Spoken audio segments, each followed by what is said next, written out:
ዮሰን ጌታሁን ከቴዲ አፍሮ ጋር ተያይዞ ከህዝብ ለቀረበበት ቅሬታ ምላሽ ሰጠ። ምንወደው ምናክብረው አርቲስት ቴዎድሮስ ካሳሁን ሀገር ለሞተችባቸው የህሊና ጸሎት እናድርግ። ሰበር የቴዲ አፍሮን ግራፊክስ የሰራው ወጣት በፌደራል ፖሊስ ተወሰደ። ቅዳሜ ንግድ ፍቃድ ሁሉ ያለሽ አዳማ ናዝሬት ላይ የምትኖሪ ሰላም ጤና ይስጥልን። ቤተሰብ እንደውቃችሁልኝ በአዲስ ቪዲዮ ተመልሼ መጣሁ። በዚህ ቪዲዮ የምንመለከተው እንግዲህ ከቴዲ አፍሮ ጋር ተያይዞ ባለፈው አንድ ቪዲዮ ሳይቻችሁ ነበር። አንድ ዮሴ የተባለ የኦሮምኛ ዘፋኝ በቴዲ አፍሮ ላይ ያላገጠ ሀገር ለሞትባቸው እናልቅስላቸው ያለ የሳቃ ሳይቻችሁ ነበር። ይሄ አርቲስት አሁን ላይ መጥቶ በዛ ጉዳይ ላይ ምላሽ ሰጥቷል። ምንድነው ያለው እንመለከታለን። ሌላው ደግሞ እንግዲህ በአዳማ የሚገኙ ወገኖቻችን ድምጻቸውን እያሰሙ ይገኛሉ። መንግስት እየበደለን ይገኛል እያሉ ይገኛሉ። ምን ተፈጠረ የሚገኘው በአዳማ የምንመለከት ነው የሚሆነው። ላይክ እና ሼር ማድረጋችሁን እንዳትረሱ። ሰብስክራይብ ለምንድነው የማታደርጉት?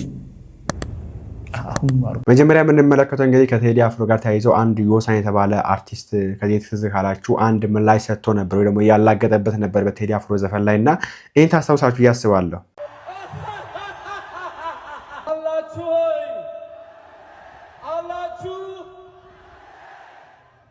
እስቲ ዘፈኑን ከመጀመር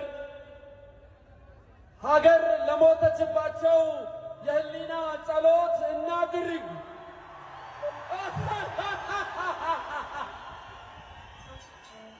እንደሚል ምላሽ ሰጥቶ ደግሞ እንዲህ ያላገጠበት ነበር። ይሄ ብቻ አይደለም እንግዲህ ከዚህ በፊት ቴዲ አፍሮ ዘፈን ባወጣበት 24 ሰዓት ሳይሞላው እንግዲህ ወዲያው ነበር ቴዲ አፍሮ ማታ ዘፈኑን ፖስት አድርጎ ይሄ ልጅ ደግሞ ጧት ላይ አንድ ዘፈን ለቀው ነበር። ሀገር አልሞተችም ቴዲ አፍሮ እንደዚህ ነው ብሎ ቴዲ አፍሮን የሚተች ዘፈን እንግዲህ ይዞ መጥቶ ነበር። ይሄ ዮሳን መንባል የሚታወቀው እንግዲህ የኦሮሚያ ዘፋኝ አሁን ላይ በቴዲ አፍሮ ጉዳይና ባረገው ነገር ላይ ምላሽ ሰጥቶበታል። እሱን ከመታችን በፊት ከቴዲ አፍሮ ጋር ተያይዞ እንግዲህ አሁንም ቢሆን በዙሪያው የሚገኙ ሰዎች መታሰራቸውን ቀጥሏልና አሁን ይሄን ስሙት። ሰበር የቴዲ አፍሮን ግራፊክስ የሰራው ወጣት በፌደራል ፖሊስ ተወሰደ። በቅርቡም ኢቶሪካ የተሰኘው የሙዚቃ አልበሙን የለቀቀው ቴዲ አፍሮ ዙሪያ ያሉ ሰዎች ማሰር ቀጥሏል ተባለ። ከዚህ ቀደም ቃል አቀባዩና ምክትል ማናጀሩ እንደዚሁም የቅርብ ጓደኛው መታሰራቸው መዘገባቸው ይታወቃል። ከነሱ ጋር 7 ሰዎች ታስረው በአሁኑ ሰዓት ላይ የጊዜ ቀጠሮ ጠይቆባቸው ይገኛል። በዛሬው ዕለት ለዛሀበሻ በደረሰው መረጃ መሰረት ደግሞ የቴዲ አፍሮ ዘፈኖችን ከበሮች በጠቅላላ ዲዛይን ያደረገው ግራፊክ ዲዛይነሩ ዳዊት ከጓደኞቹ ቤት ተወስዷል። የቤተሰብ ምንጮች ለዛሀበሻ እንደገለጹት ከሆነ በትላንትናው ዕለት በዳዊት ቤት የፌዴራል ፖሊሶች ፍተሻ አድርገው የነበረ ሲሆን ሊያገኙት አልቻሉም። ሆኖም ግን በዛሬው ዕለት ከጓደኛው ቤት ይዘውት እንደሄዱ ምንጮቻችን ገልጸዋል። ከዚህ በተጨማሪም ለቴዲ አፍሮ ምክትል ማናጀር የሚላላክ ሞተኛም ጭምር መታሰሩን ሰምተናል። እንደምትሰሙት እንግዲህ የቴዲ አፍሮ ቅርብ የሆኑ ሰዎች ደግሞ ቴዲ አፍሮ ዙሪያ የሚገኙ ሰዎች በተደጋጋሚ የታሰሩ ይገኛሉ። ይሄ እስር እንግዲህ እስካሁንም አልቆምም። ባለፈው የታሰሩ 2 የቅርቡ ሰዎች አልተፈቱም። አሁንም እንግዲህ ታስሯለን። ወደ ዋና ጉዳይ ልብስ ስመለስ ግን እንግዲህ ትዝ ካላችሁ ባለፈው ቅደም እንዳየነው ዮሳን የተባለ አርቲስት ለቴዲ አፍሮ ምላሽ ሰጥቶ ነበር። በዘፈንም አድርጎ በንግግርም አድርጎ አሁንም መጥቶ እንግዲህ ስለዛ ጉዳይ ምላሽ ሰጥቷል። በጣም የምንወደው የምናክብረው አርቲስት ቴዎድሮስ ካሳሁን ስለ ሀገሩ ዮሰን ጌታሁን ከቴዲ አፍሮ ጋር ተያይዞ ከህዝብ ለቀረበበት ቅሬታ ምላሽ ሰጠ። ዮሰን በምላሹ የቴዲ አፍሮ አድናቂ እንደሆነም ገልጿል። ሀገር የሞተችበት የቴዲ ያለቅሳል የሚለው የቴዲ አፍሮ ግጥም እንደማይስማማው የገለጸ ሲሆን ይህንን ሐሳብ በመቃወም ቅር የተሰኙ ወገኖች መኖራቸውን ጠቁሟል። ቴዲ አፍሮ ሀገር የሞተችበት ሲል እኔ ደግሞ ሀገር ያልሞተችም አለች ብዬ አምናለው። ኪነ ጥበብ ለቴዲ አፍሮ እንደፈቀደችለት ሁሉ ለኔም ሐሳቤን የመግለጽ መብት ትሰጣለች ብሏል። የግል ጥላቻ የለም፣ ከቴዲ አፍሮ ጋር ምንም አይነት የግል ቅሬታ እንደሌለውና እንደ ማንኛውም ኢትዮጵያዊ አድናቂው ወዳጁ መሆኑን ተናግሯል። ቅሬታው በአርቲስቱ ማንነት ላይ ሳይሆን በአልበሙ ውስጥ በተገለጸው ሀገር ሞታለች በሚለው የሐሳብ ፍሰት ላይ ብቻ መሆኑን አስገንዝቧል። አርቲስት ቴዎድሮስ ካሳሁን ስለ ሀገሩ በተረዳ ነው እኔ በተረዳሁት ሀገር የሞተችበት የቴዲ ያለቅሳል ሲል መቼም ኬንያን እንዳላለ ሱዳንን እንዳላለ አሜሪካን እንዳላለ ሁላችንም ማስተዋል እንችላለን። እኔ ደግሞ ልክ ብዕሯ እንደፈቀደችልኝ ኪነጥበቡ ለሱም እንደፈቀደችው ለኔም ስለምትፈቅድ ሀገሬ አልሞተችም አለች ትኖራለች ማለቴ ያስቀየማቸው ሰዎች አሉ። እኔ ከቴዲ ጋር ምንም አይነት የግል ጉዳይ የለኝም። እንደ ማንኛውም ኢትዮጵያዊ በጣም አድንቀው ወደው በሙያዊ ችሎታው በጣም አድንቀው ሰው ነኝ። ባለፈው ካሴቱ ግን ሐሳቡን አልተጋራሁትም። ሐሳቤን ገልጫለሁ። ሀገሬ እንዳልሞተች እንዳለች። ምክንያቱም ሀገር ወደፊት ናት፣ ወደ ኋላ አይደለችም። ያንድም ሰው ሳትሆን የብዙሃኑ ነች። ስለዚህ ስለ ሀገር፣ ስለ ቤት ፋሚሊ እንደሚያለቅስ ሁሉ እኔም ለሀገሬ አለሁልሽ አልሞትሽም አልኩኝ። ሞታለሽ ላለው ሰንበዲ ማለት ነው። ይሄንን ከምንም ከዘር ጉዳይ ከፖለቲካ ጉዳይ የኢትዮጵያ ሕዝብ ኦር ህዝቤ ይሄንን እንዳዛ እንዳይመለከተው በትህትና መግለጽ ፈልጋለሁ። ይሄንን ነው ለማለት ይፈልጋል። በሰማዎች እንግዲህ አርቲስት ዮሳን እንደዚህ አይነት ምላሽ ሰጥቷል። እኔ ከቴዲ አፍሮ ጋር ይግልጽ አይለኝም፣ እንደዚሁ ደግሞ እንዲሁም አድናቂው ነኝ፣ በጣም ነው የምወደው፣ በጣም ነው የማደንቀው። ነገር ግን ባለፈው ባነሳው ሐሳብ ላይ ደግሞ ከአልበሙ ውስጥ ዳስ ጣለው ዘፈን ላይ ሀገር ሞታለች የሚል አገላለጽ ተጠቀመ። ይሄ ደግሞ አይ ሀገር አልሞተችም በሚል ነገር ተናግሬያለሁ ብሏልና እናንተም ታችሁ በዚህ ጉዳይ አሳችሁ ኮሜንት ላይ አስቀምጡ። ቴዲ አፍሮ እንግዲህ በዛ ጉዳይ ላይ ምንም አልተናገረም። ቴዲ አፍሮ ደስ የሚል ነገሩ ዝምታ ነው የሚመርጠው፣ ምንም መልስ አይሰጥም። ኦኬ ቴዲ አፍሮ ዘፈና ወጣ አንድ ረገት ትንፍሽ ካሁን ሳይል መንግስት በቅርብ ያሉ ሰዎችን ያስራል፣ የተለያዩ ባለስልጣን ስለሱ ያወራሉ፣ ዘፋኞች ስለሱ ያወራሉ። እሱ ዝም ጭጭ እንዳለ ነውና በጣም ያስገርመኝ እሱ ነው። በዚህ ጉዳይ እንግዲህ ብዙ ሀሳቦች የሰጡበት ይገኛል። ወንድማችን ስሙት። መጀመሪያው ቀዳሚ ምሳሌ በጣም የምንወደው የምናክብረው አርቲስት ቴዎድሮስ ካሳሁን ስለ ሀገሩ ያስቀየማቸው ሰዎች አሉ። እኔ ከቴዲ ጋር ምንም አይነት የግል ጉዳይ የለኝም። እኔ አንዳንዴ ሳስበው የምሬን ነው። ቴዲ ግን ይመቸው። እስካሁን አልበሙን ከለቀቀ ጊዜ ጀምሮ አንዲት ኢንተርቪው አንዲት ቃል አልተነፈሰም። እነሱ ግን ሲላቸው አንዴ በዘፈን ሲላቸው ደግሞ ሰው ተቃወመን ብለው በመግለጫ ጭራሽ ደግሞ ቴዲ አፍሮ ያስቀየመው ሰው አለ ብሎ ለመናገር በቃ የኛው ቴዲ አፍሮ አዎን አስቀይሟል። በትክክል ነው ያስቀየመው። ግን ማንን? የብልጽግና ካድሮችን በደንብ አድርጎ ነው ያስቀየማቸው። የ8 ዓመት ሮሮን በ8 ደቂቃ በአንዲት ትራክ ቁጭ አድርጓቸው ላይቀየሙት አይችሉም። ቴዲ ተቀባይነት አገኘ። ኦፍ ኮርስ ዋይ ስትል ግን ቴዲ በህዝብ በኩል ሆኖ ስለጮኸ ነው። እናንተ ተቀባይነት አጣችሁ ዋይ ብለን ስንጠይቅ እናንተ በመንግስት በኩል ስለነበራችሁ ነው። ስለዚህ አሁን ህዝብና መንግስት ምን ያህል ሆድና ጀርባ እንደሆኑ ከናንተ በላይ ማሳየ የለም። አያችሁ፣ አንዳንዴ የህዝብ ልጅ መሆንን በራሱ ከቴዲ ሌሰን መውሰድ አለባችሁ። ቴዲ መንግስት ሊቀያየር ይችላል፣ ስርዓት ሊለዋወጥ ይችላል። የትላንቱ ቴዲ ዛሬም ራሱ ነው። ማንነቱን ቀያይሮ አይደለም በየስርዓቱ የሚመጣው። ጥሩ ከሰራህ፣ ህዝብን ከጠቀምክ፣ ከህዝብ ጋር ከቆምክ ምንጊዜም አሸናፊ ነህ። እናንተ ከህዝብ ጋር አለመቆማችሁ እዚህ ውጥረት ውስጥ ከቷችኋል። እኔ አንዳንዴ ሳስበው ገና በህልማችሁ ጎራዴ ይዞ መጥቶ ያስፈራራችኋል። ታያላችሁ። ኢሚዲየትሊ ተንደርድራችሁ ገብታችሁ ትራክ አወጣችሁ፣ ዝም አለን። ኮንሰርት ላይ እንደፈለጋችሁ አሽካካችሁ፣ አላገጣችሁ፣ ዝም አለን። አሁን ደግሞ መግለጫ እየሰጣችሁ ነው። ቴዲ ግን እስካሁን አንዲት ቃል አልተነፈሰም። ቴዲን ስርዓት አላመጣውም፣ ወይም ደግሞ የሆነ ስርዓት ያስተዋወቀን ሰው አይደለም። ቴዲ ኦልሬዲ በስራው በላቡ በልፋቱ ራሱን ያስተዋወቀ ጀግና ኢትዮጵያዊ ነው። የሆነ ብሔር ላይ አይለጠፍም፣ የሆነ ቋንቋ ላይ አይንጠለጠልም። ከተበደለው ጋር ተበድሎ የሚጮህ የወደፊቷን ተስፋ ያላትን ኢትዮጵያ ደግሞ ለህዝቡ የሚያበስር በዚህ ደረጃ ከፍ ያለ ሰው ነው ወንድማችን። ይስልም ብዙ ጊዜ ቴዲን አስተውላችሁ ከሆነ ቴዲ ብዙ ጊዜ ከመንግስት ጎን አይቆምም ማለት መልካም ስራ አያበረታታም አይደለም። ከዚህ እንደምናስታውሰው ዶክተር አብይ አህመድ የኖቤል ሽልማት ሲሸለሙ እንኳን ደስ አላችሁ ብኖር ኖሮ አብሬያችሁ ሆን ነበር፣ ግን በመንፈስ አብሬያችሁ ነኝ፣ ይሄን ቀን ሳይ በጣም ደስ ብሎኝ ብሎ ዶክተር አብይ አህመድን እያበረታታው ነበር። ዘን ሲመለከት አልሆነም ነገር ይየውና መቃወም ጀመረ ማለት ነው። ብዙ ጊዜ ከህዝብ ጎን ነው የሚቆመው ቴዲ አፍሮ። እውነት ለመናገር በአጼ ሚኒሊክ ዘመን አሁን ቴዲ አፍሮ አጼዎችን ነው የሚዘፍነው ስለነሱ ነው የሚያወራው እነሱ ይፈልጋሉ እነሱ ይናፍቃቸዋል ብለው በተለይ በዚህ በሃይማኖት በኩል የሚገኙ ሲያነሱ እንመለከታለን እና ለዚህ ደግሞ ለነሱ ለአጼዎች ጥላቻ ያለባቸው ሰዎች ሲያነሱ እንመለከታለን። ነገር ግን ለመናገር እኔ እንደሚሰማኝ ከሆነ ቴዲ አፍሮ በአጼ ሚኒሊክ ዘመን ቢኖር መጥፎ ነገር ካየ ይሄ መጥፎ ነው ብሎ እንደሚቃወማቸው አልጠራጠርም። ምክንያቱም ይሄው በዚህ ዘመንም የተቃውሞ ያየን ሰው ማለት ነው። በዚህ ዘመን ማንንም መተንፈስ አይችልም በሚባልበት በዚህ ዘመን ሰው አንድ አጭር የ30 ሰከንድ ቪዲዮ ስለሰራ ብቻ በሚታሰርበት ዘመን አዳይ ወጥቶ እንግዲህ በዚህ መንገድ ሲቃወማቸው ያየን ነው የምንገኘውና ይሄ ነው እሱንም ከፍ ያደርገው ብዬ አስባለሁ። ለህዝብ መቆሙና እውነትን መጋፈጡ ነው እሱንም ከፍ ያደርገው ብዬ አስባለሁና ሌሎች አርቲስቶችም በዚህ አጋጣሚ ከሱ ትምህርት ወሰዱ። እሱ ከመተቸት አስፈልጋለሁ ግን ነፃ ሐሳባቸው የተጠበቀ ሆኖ ቴዲ አፍሮ ወንድማችን ዮኒ ማኛ ምን አለ? ሰላም ሰላም ሰላም፣ እንዴት ናችሁ? አማን ነው? ክብሩ ይስፋ እናትና ልጁ እንግዲህ ዛሬ ነው ምናምን ነገር እኔ የቴዲ አፍሮ አድናቂ ነኝ። የሀሳብ ልዩነት ነው ያለን ምናምን ብሎ እሱ ሀገር ፈርሷል ብሏል። እኔ ደግሞ ሀገር አልፈረሰም ብዬ እኔ ሰራሁት ከዛ ውጪ ምንም አይነት ችግር የለም ብሎኛል ብሎ እየተናገረ ሰማ ነው። እንግዲህ የሀሳብ ልዩነት ሲኖር እንደ አርቲስት ምንድን ነው የሚደረገው?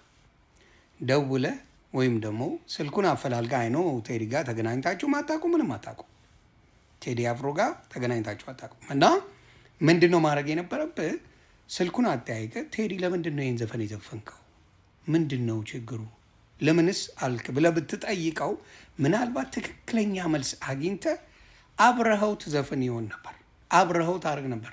ታስታውሳለህ? አጫሉ ሁንዴሳ ተጠይቆ ከቴዲ አፍሮ ጋር ችግር አለብህ አብረህ ብትዘፍን አንድ መድረክ ላይ ምን ልታደርግ ትችላለህ ሲባል የፖለቲካ ልዩነት ሊኖረን ይችላል ግን በደንብ አድርጌ ከቴዲ አፍሮ ጋር አብሬም አንድ መድረክ ላይ እሰራለሁ ብሎ ነው ቃል በቃል የተናገረው። አየህ፣ የህዝብ ልጅ ስትሆን ከህዝብ የህዝብን ድምፅ ታዳምጣለህ። ካድሬ ሌባ ስትሆን አንተ እኮ 4 ኪሎ ብለህ የዘፈንክ ነህ። ተሳድበ የምትዘፈን ነው ሁልጊዜ የምትታወቀው በአኩራፊና በተሳዳቢነት እንጂ በትክክለኛ የኦሮሞ ልጆች እውነተኛ አቀንቃኝ አንተ አትደነቅም። አንተ ምን የመሰለ ካድሬ ሆዳም ነህ። ይሄም ደግሞ ጊዜያዊ ነው። ለሚገደሉ የኦሮሞ ልጆች፣ ለሚጨፈጨፉ የኦሮሞ ልጆች ሌላውን ተው፣ አንድም ቀን ድምፆን አታውቅም። በሚያሳዝን ሁኔታ ግን ምን አድርገሃል? ቴዲ አፍሮን ለመተቸት ያውም እስቲ አንድ ስለ ሀገር ዘፍነህ ታውቃለህ? አንድ ቀን ስለ ሀገር ቴዲ አፍሮ የሚታወቀው ስለ ሀገር በመስፈን ስለ ሀገር በማቀንቀን ስለ ሀገር በሆነ ነገር ላይ በማድረግ ነው ቴዲ አፍሮ የሚታወቀው። አንተ ግን ሁልጊዜ በአኩራፊነት፣ በተሳዳቢነት፣ በክፉነት ነው የምትታወቀው። ስለዚህ በጣም የሰማይና የምድር ልዩነት አላችሁ። አሁን እቺ ቪው ስለጠረረች ምን ለማድረግ አስበ ነው? እኔ አድናቂው ነኝ እኔ በዚህ ወጥቶ አንድ ቀን ብለህ ታውቃለህ? አታውቅም። ስለ ሀገር ዘፍነህ ታውቃለህ? ስለ ሀገር አቀንቅነህ ታውቃለህ? ሙድ ይዘህ መድረክ ላይ ወጥተህ አሃሃ እያልክ ስትገለፍጥ አልነበር እንዴ? ፋራና ሰገጤ መሆንን በደንብ አድርጌ እነግርሃለሁ። ኢትዮጵያዊነት ለማንኛውም በተለይ ሀገርን ስለሚያቀነቅኑ አንድ ቀን ከሀገር ከማቀንቀን ቴዲ አፍሮ ዝቅ ብሎ አያውቅም። አንድ ቀን ድምፅ ከመሆን ለኢትዮጵያውያን ዝቅ ብሎ አያውቅም። መንግስት ማድረግ ያለበት ነገር ምንድን ነው? ማዳመጥ ነበረበት። እውነትም የህዝቡ ስሜት ይሄ ከሆነ ስለዚህ እኔ ራሴ ላይ መስራት አለብኝ ብሎ መንግስት መስራት ሲገባው ያንተ ማለቅለቅ ማንነትህን ጭምብልህን አጋለጠ። ስለዚህ በጣም አድርጌ ብታይ የኦሮሞ ልጆች በአንተ ዘፈን ትሬንድ አልሰሩም። ያቸው አብዛኛው የኦሮሞ ልጅ ትሬንድ አልሰራም። ለምን? ስራ ትክክል እንዳልሆነ ካድሬ እንደሆንክ ስላወቁ አጠገብ አልደረሱም። ለማንኛውም ትምህርት ይሁን ለሌላ ጊዜ። የሌላው ቁስል አለኝ ስለ አንተ የማዳመጥ ጆሮ መስጠት አለብህ እንጂ በቁስሉ ላይ ምን አሰድብ እንጨት አሰድበትም። ስለዚህ ከዚህ ነገር ተማር። ይሄን ነገር በይቅርታ እንጂ የምታልፈው በእንዲህ አስመስሎ አለቅልቆ በማለፍ አይደለም። ካድሬነት የትም አያደርስም። ኤኒዌይስ እናንተ በዚህ ጉዳይ ሀሳባችሁን ኮሜንት ላይ አስቀምጡ። አሁንም ቢሆን ቴዲ አፍሮ ጉዳይ እንግዲህ አሁን ወደ ወር ሄዷል። እንግዲህ ወደ ወር ሊሞላው ነው፣ ትንሽ ነው የሚቀረው። ነገር ግን በሱ ጉዳይ የሚሆኑ ነገሮች ስቲል አልቆም አልበረዱም እና መንግስት በአጠገቡ የሚገኙ ሰዎችን ማሰሩን ቀጥሏል። እንደዚሁም ደግሞ እንደምትመለከቱት አርቲስቶችን በሱ ጉዳይ ላይ መናገራቸውን አላቆሙም። እሱ ግን ስራውን እየሰራ ቀጥሏልና ኢኒዌይስ እናንተ ሀሳባችሁን አስቀምጡበት። ቀጣይ ላይ አዲስ ነገር ካለ ይዤላችሁ የምቀርብ ነው የሚሆነው። ሌላው እንግዲህ ቀጣይ የምንመለከተው ከአዳም የሚሰማው ነገር ብዙዎችን እያስደነገጠኝ እና እያስጨነቀ ይገኛል። ብዙ ቪዲዮ አይቻለሁ፣ በጣም ብዙ ቪዲዮ አይቻለሁ። ግን እንደ መማሪያና ምንድን ነው ጉዳዩ የሚሆነው ነገር እንድትረዱት እታችን ስሟት። ውዶቼ አዳሜ ንግድ ፍቃድ ሁሉ ያለሽ አዳማ ናዝሬት ላይ የምትኖሪ በኮሊደር ምክንያት በተለይ ቤታችሁ ፈርሶ ቀበሌ መታችሁ ንግድ ፍቃድ አይመለስም ተብላችሁ እንደኔ ፈርሶብኛል ብላችሁ ብቻ ደብዳቤ ያስገብታችሁ ወደ የቤታችሁ ሄዳችሁ ቁጭ ያላችሁ እኔ በሰዓቱ ማለት ነው ኮሊደር ሁሉንም ሲያነሳው የኔም ጸጉር ቤት ተነስቶ ነበር ፈርሶ ነበር ይታወቃል። ያ ከዛ ንግድ ፍቃዱን አመጣሁና እቃውን ሸጥኩትና በቃ ካሁን በኋላ የትም ሄጄ መስራትም አልችልም ብዬ ደከመኝም ብዬ እቃውን ሸጬ መጥቼ ንግድ ፍቃዱን ለመመለስ ፈልጌ ነው ስል ንግድ ፍቃድ መመለስ አይቻልም ተባልኩኝ። በሰዓቱ የዛሬ አመት በ25 7ኛ ወር 2017 ከዛ አይቻልም። ታዲያ ምን ላድርግ? ምን ማለትም ይቆጥራል እቃውን ሸጫለሁ። ምንድነው መፍትሄው? ቤቱ ፈርሷል በኮሊደር እና ምን ላድርግ ስል አይ በቃ አንችልም በስንት አይነት ትግል ፈርሶበሻል የሚል ወረቀት ታስገቢያለሽ ተባለ። እሺ ብዬ ፈርሶብኝ በዚህ ምክንያት ብዬ ማመልከቻዬን አስገባው ከፋይሌ ጋር ማለት ነው። ባለስልጣኑን በሰዓቱ የነበረው ፈረመበትና ገባ ከፋይሌ ጋር ተያያዘ። ከዛ በኋላ አሁን ከአመት በኋላ እንግዲህ ሳይሰራ አይኖርም። ይሄ ፍቃድ እንዴት ሆኖ ይሆን ሄጄ ስራ ልጀምር አስቤያለሁ። ፍቃዴ እንዴት ነው ብዬ ላረጋግጥ ብዬ መጣሁኝ ከአመት በኋላ እንግዲህ 2017 ላይ ነው። አሁን ቀበሌ ነው ያለሁት ራሱ እዚሁ ገቢዎች ጋር ነው ያለሁት። 2017 ላይ እንደዚህ በ7ኛ ወር ፈርሶ በኮሊደር ምክንያት የታወቀ ነው እና ስራዬን አቁሜ ነበር። ፍቃድ መመለስ ስለማይቻል በሰዓቱ እንትን ተደረገልኝ። ይሄ ፈርሶባታል የሚል ደብዳቤ አስገብቼ ነበር ከፋይሌ ጋር አልኩኝ። ፋይሉ ጠፋ ተባለ፣ ተፈለገ ብቻ ተገኘ። እኔ ጋር ቀሪ ነበር ደስ የሚለው ያው እጄ ላይ ቀሪ ያለ አልኳቸው። ከዛ እነሱ ጋርም ያለው ተገኘ በ3ኛው ቀን ምናምን አዩና ሲስተም ላይ አልተዘጋም። ይሄ ፋይል ላይ ፈርሶባታል ይበል እንጂ ሲስተም እየቆጠረ ነው። ለዚህ የአመት የጸጉር ቤቱን ግብር አለብሽ። ምን ማለት ነው? ይሄኛው ፋይል ተሰጥቶ ቀሪ እጄ ላይ ይዤ ከፋይል ጋር አያይዤ የለ እንደ ደብዳቤ በሚል ለማስረዳት በጣም ረጅም ሰዓት ሞከርኩኝ። ማንም ሊረዳቸው አይችልም። የራሳቸው ስህተት መሆኑን ራሱ እንኳን ሊቀበሏቸው አይችሉም። ምክንያቱም ፋይል ጋር ከተያያዘ ወረቀት ለምንድን ነው የኔ ስህተት የሚሆነው? ሲስተም ላይ አለመግባቱ ችግር ለምንድን ነው የኔ የሚሆነው? እሱ በጣም ጥያቄ ሆኖብኝ ነበር በሰዓቱ እና በቃ ሄድኩኝ። ከዚህ ሂጂና እዛ ቢሮ ሲሉኝ እዛ ቢሮ ከተማ ውስጥ ያለው ሁሉ ገቢዎች ቢሮ መዞር ጀመርኩኝና ይሄው እንደዚህ አይነት ነገር አለ ከፋይሌ ጋር ተያይዟል፣ ግን ሲስተም ላይ አልተቋረጠም ብለውኝ የአመት መገበር አለብሽ አሉኝ። የምገብረው እኮ ስትሰራ እኮ ትገብራለህ። ለምን እኔ ብሰራ እኮ ይሄን አህልም ሊሆን አልችልም። ግን የፈረሰ ቤት ያልሰራሁበትን እንዴ ምን ብዬ ነው የአመት የምከፍለው? ሲቀጥል ደግሞ የአመት ለመክፈል እኮ ራሱ ብር ያስፈልጋል አይደል እንዴ? ስራ ሳይኖረኝ እንዴት ነው የአመት የምከፍለው? ብቻ ይሄን ሁሉ ግንዛቤ ውስጥ እንዴት አከቱ ሊያዳምጡኝ አልቻሉ። ሄድኩኝ በየአንዳንዱ ቢሮ ሄድኩኝ። ብቻ ላይ ያለው ቢሮ ሲሄድ አላህ ይስጠው ያለውን ነገር ተረዳኝ መሰለኝ። እሱ ጻፈልኝ ወረቀት። እሱንም አምጥቼ ከሲስተም ላይ ማቋረጥ አንችልም በቃ ምናምን አሉኝ። እንደገና በቃ ያፈሰስኩት እንባ አልኳችሁ። እኔ እንጃ እኔ እንደዚህ ሰው ሲሞትበት እንደኔ እንደዚህ የሚያለቅስ አይመስለኝም። በየጊዜው እየመጣሁ እንደዚህ በቃ አማራጭ ስታጣ ምን ታደርጋለህ? ታለቅሳለህ እንጂ እኔ በጣም ማልቀስ የምጠላ ልጅ ነኝ እኮ በጣም ጠንካራ ነኝ ብዬ ማሰብ ልጅ ነኝ። ግን በቃ አማራጭ ማጣት ለካ ደካማ ያደርጋል ሰው።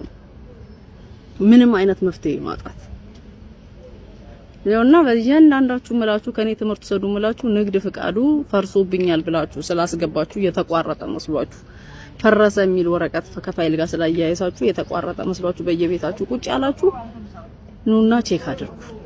ኮሊደር ፈርሷል ብሎ ደብዳቤ ገብቷል ብላችሁ ፍቃድ አይቆጥርም ብላችሁ በየቤታችሁ ቁጭ ያላችሁ መታችሁ አጣሩ። ይሄንን ነው ምላችሁ። ምክንያቱም ከብዙ ነገር ባዶ መሆን በጣም ከባድ ነው አይደል እንዴ? ከስራም ሳይኖረን እቃችንንም ሸጠን እንደገና ሌላ ተጨማሪ ያልሰራንበትን እዳ መክፈል ማለት እኔ እንጃ በጣም ነው የሚከብደው። እኔ በኮሊደር ልማቱ በጣም ደስተኛ ነኝ። ምክንያቱም ከተማችን ማማሩን ሳይ በጣም ደስተኛ ነኝ። ተወልጄ ያደኩባት ከተማ ናች። እንደዚህ ማማሩን ሳይ በጣም ደስተኛ ነኝ። ግን እኔ ደግሞ በዛ ምክንያት በዛ ደስታ በዛ ከተማ ጽዳት ተደስቼ እዚህ ስመጣ ደግሞ በኮሊደር ምክንያት ቤትሽ ፈርሷል ተብዬ ደብዳቤ ገብቶ ምንም ነገር እኮ አልጠየኩም፣ ግን ሌላ ባለ እዳ መሆኔ በጣም ነው ፊልም ያደርገው፣ በጣም ነው የሚሰማኝ። እንዴ ምን ማለት ነው? ቢያንስ የኔ ስህተት አይደለም እንዴ? ለዚህ በከተማዋ ምክንያት ቤቱ ፈረሰ። ቤቱ ሲፈርስ ንግድ ፍቃድ አይመለስም ተባለ። ንግድ ፍቃድ አልመለስም ከተባለ ፈርሶብኛል የሚል ደብዳቤ አስገብቻለሁ በሰዓቱ። ከዚህ በላይ ሲስተም ላይ ማስገባት የኔ ስራ ነው ወይ ነው? ሲስተም ላይ ማስገባት እኮ የነሱ ስራ አይደል እንዴ? የአመት ክፈይ ማለት ምን ማለት ነው? እና ፈጣሪ ይርዳሽ በሉኝ። እኔ አሁን ያለሁበት ሁኔታ ይሄ ነው። ገና አላለቀም ጉዳይ ከሰዓት ብለውኛል። አሁን እንደ ጎዳና ያው ቁጭ ብያለሁ እዛ ገቢዎች ቢሮ ፊት ለፊት ኮብልስቶን ላይ ቁጭ ብዬ ነው እንደዚህ መለፈልፈው እንደ እብድ። እና መጨረሻ አሁን ምን እንደሚወስዱልኝ መፍትሄ አላውቅም። ይሄው ስንት ቀኔ ከቢሮ ወደ ቢሮ ከመሬት አስተዳደር ቤቱ መፍረሱን ወረቀት አምጪ ሁሉ አሉ። ይሄን ያህል ነው በቃ ወረቀት አጽፌ ወስጃለሁ። አሁን እሱ ደግሞ ለማጽደቅ ገና ጊዜ ይፈጃል ብለዋል። ለዛ ያለው ሁኔታ ይሄ ነው። አዳሜ ከኔ ተማሪና ነይና በየቀበሌሽ በየንግድ ፍቃድ ባወጣሽበት ቼክ አድርጊ ፈርሷል የሚል ወረቀት ምን ወረቀት ፋይል ውስጥ ያለው ወረቀት ሁሉ ምንም ፋይዳ የለውም። ሲስተም ላይ አልተቋረጠም የሚለው አባባል ራሱ እንዴ በጣም በቃ እኔ እንጃ ተሰምቶኛልና ምን ማድረግ እንደምችል አሁን ከዚህ በኋላ ያለውን አላውቅም።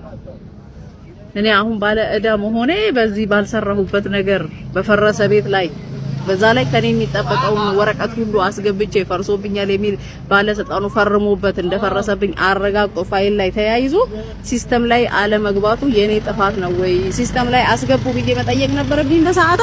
እንደመሰሙት ነው እንግዲህ ለመናገር እህታችን እሷ ብቻ አይደለችም። በጣም ብዙ ቪዲዮችን እዚህ ጋር ማሳየት እንችላለን። ያው ሚዲያ ላይም ስላለ ሰርች አድርጋችሁ ማየት ይቻላችሁ። እነዚህ ነገሮች ይመጡላችኋል። ቲክታክ ነው የምትጠቀሙ ከሆነ እንደዚሁ ተመሳሳይ ነገርና ብዙ ቦታ ሰዎች በልማት ቤታቸው መፍረስ ብቻ ሳይሆን ችግሩ ቤታቸው ይፈርሳል፣ ካሳ አያገኙም፣ ችግር የለውም በቃ ልማት ለሁሉም ነው ይባል ይሁን ችግር የለውም።